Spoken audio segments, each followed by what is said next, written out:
इस्लाम तो कहता वल्लज़ीना जाहदू फीना, तो अल्लाह के रास्ते में भी जद्दोजहद कर, तू आगे बढ़ने का शौक पैदा कर, तू ये तवानाई पैदा कर। मेरे नबी करीम अलैहिस्सलातु वस्सलाम ने अपनी उम्मत को मायूसी से मना किया। फरमाया रब से दुआ मांगो तो इस तरह ना मांगा करो, ये मिशकात में हदीस है। फरमाया यूं ना दुआ मांगा करो कि या अल्लाह दे चाहे ना दे। फरमाया रब से मांगो तो पूरे शौक से मांगो, अर्ज करो या अल्लाह दे, तू ही हमें अता फरमाएगा, मालिक अता फरमा। फरमाया शौक से मांगो, जज्बे से मांगो। हमारे यहाँ उस्ताद दो किस्म के होते हैं। एक टीचर की ड्यूटी है स्कूल जाना, उसने कोशिश करनी है कि अगर कोई मौका मिल जाए भागने का तो स्कूल से निकल जाऊं, कोई चक्कर चल जाए। तो मैं भी छोटा सा उस्ताद हूँ, तो उस्ताद नाराज ना हो मुझसे, समझ ले मैं अपनी तरबियत के लिए बात कर रहा हूँ। तो किसी तरीके से ना कोई चक्कर चल जाए, कोई फार्म चलो मिल जाए, साइन कराने चले जाते हैं, कोई ऐसा चक्कर चल जाए, ऐसा ही निकल जाए। ये एक उस्ताद है। एक उस्ताद है उसे शौक है, उसे ज़ौक़ है पढ़ाने का। वो जब देखता है ना कि ये कुछ बच्चे कमज़ोर हैं तो वो कहता है तुमने सेकंड टाइम मेरे पास बैठना है, मुफ्त बगैर ट्यूशन। मैंने देखे हैं ये लोग, मैंने देखे हैं। उस्ताद ओवर टाइम देता है, ठीक कह रहा हूँ जी मैं, देते हैं जनाब, देते हैं। कुछ बच्चों को उस्ताद कहते हैं तो घर आ जाना। यानी एक उस्ताद होता है, एक पुरजोश उस्ताद होता है। इन दो लोगों में फ़र्क। इकबाल कहा करते थे अगर कोई शुएब आए मुयस्सर तो शुबानी से कलीमी दो कदम। कहते थे दुआ करो कि हज़रत मूसा कलीम को कोई हज़रत शुएब अलैहिस्सलाम जैसा मिल जाए, कोई मिल जाए ना ऐसा, तो वो फिर ताजगी पैदा कर देता है। तो कुछ पुरजोश, इमाम मालिक रहमतुल्लाह अलैह के एक शागिर्द कहते हैं कि मेरे उस्ताद जो थे वो बड़े पुरजोश थे इल्म पढ़ाने में, शौक होता है पढ़ाने का। ये कुछ लोग जुमा पढ़ाते हैं तो कुछ कहते हैं कि उन जुमा आ गया तो की करना है। हमारे शागिर्दों में बेसी हैं, रात को पूछते हैं। एक से मैंने आज सवेरे पूछा, मैंने कहा बेटे आज तू जुमा पढ़ाना है की तकरीर करने के उस्ताद जी डिसाइड नहीं किया। तो मैं क्या भी तू बड़ा मौलवी था नहीं डिसाइड किया, मैं 8 दिन पहले डिसाइड कर लेना, क्योंकि मुझे तो तैयारी करनी पड़ती है। बड़ा इल्म होता है ना लोगों के पास, तो डिसाइड नहीं करना, बैठेंगे तो फर बात जारी हो जाएगी।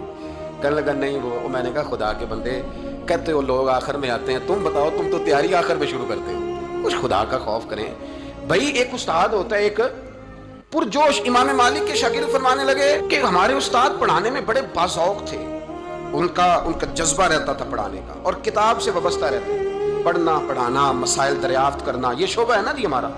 जिस तरह आप जिस शोबे से वाबस्ता हैं तो अगर आप उसको छोड़ देंगे ना, फिजिक्स का उस्ताद भी कहता है कि अगर रात को मैं खुद पढ़ूंगा नहीं तो सवेरे पढ़ा नहीं सकूंगा। तो अगर आप वाबस्ता नहीं ना रहते अपने शोबे के साथ, नई नई चीज़ें पैदा होती हैं, जिद्दत आती है, तो आप जोश ही नहीं है उस शोबे का, तो फिर बात कैसे आगे बढ़ेगी।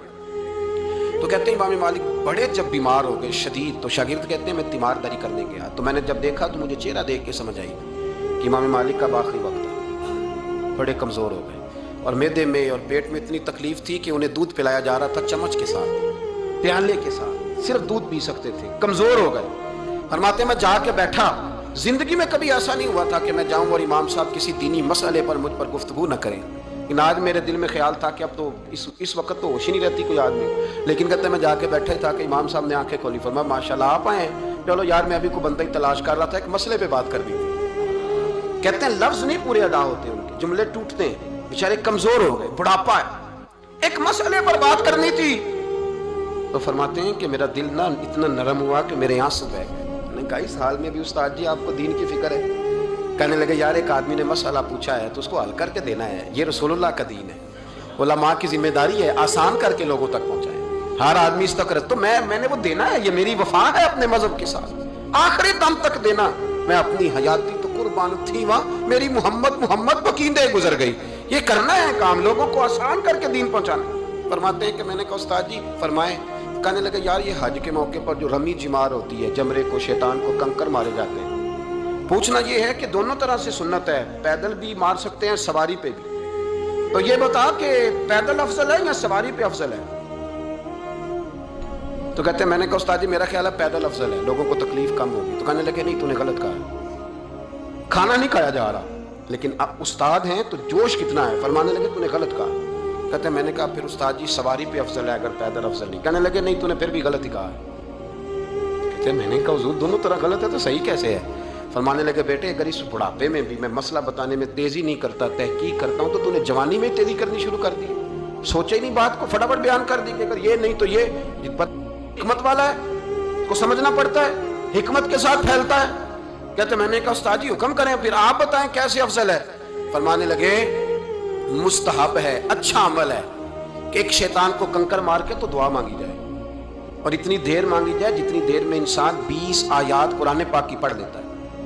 اور یہ مستحب عمل ہے، یعنی کرے تو ثواب ہے، نہ کرے تو گناہ نہیں. مستحب ہے کہ دوسرے کو کنکر مار کے پھر دعا مانگی جائے، تیسرے کو کنکر مار کے کھڑے نہیں ہونا، دعا مانگتے مانگتے چلے جائے. تو فرمانے لگے مسئلہ سن، جس نے چونکہ مستحب ہے مانگے چاہے نہ مانگے، تو جس نے تو کنکر مار کے دعا مانگنی ہے نا، اس کے لیے افضل یہ ہے کہ وہ پیدل کنکر مارے. اور جس کا ارادہ دعا مانگنے کا نہیں نا، اس کے لیے افضل یہ ہے کہ وہ سواری پہ بیٹھ کے کنکر مارے. تو دونوں جہتیں بدل جائیں گی. فرماتے ہیں اس بڑھاپے اور کمزوری میں نے امام مالک کی وہ فقاہت دیکھی، اور فرماتے ہیں جب فارغ ہو کے نا امام مالک سے میں باہر نکلا، سلام لے کے میں دروازے پہ پہنچا تھا، ابھی کمرے کے دروازے پہ امام صاحب نے بلند آواز سے کلمہ پڑھا اور ان کی روح پرواز کر گئی.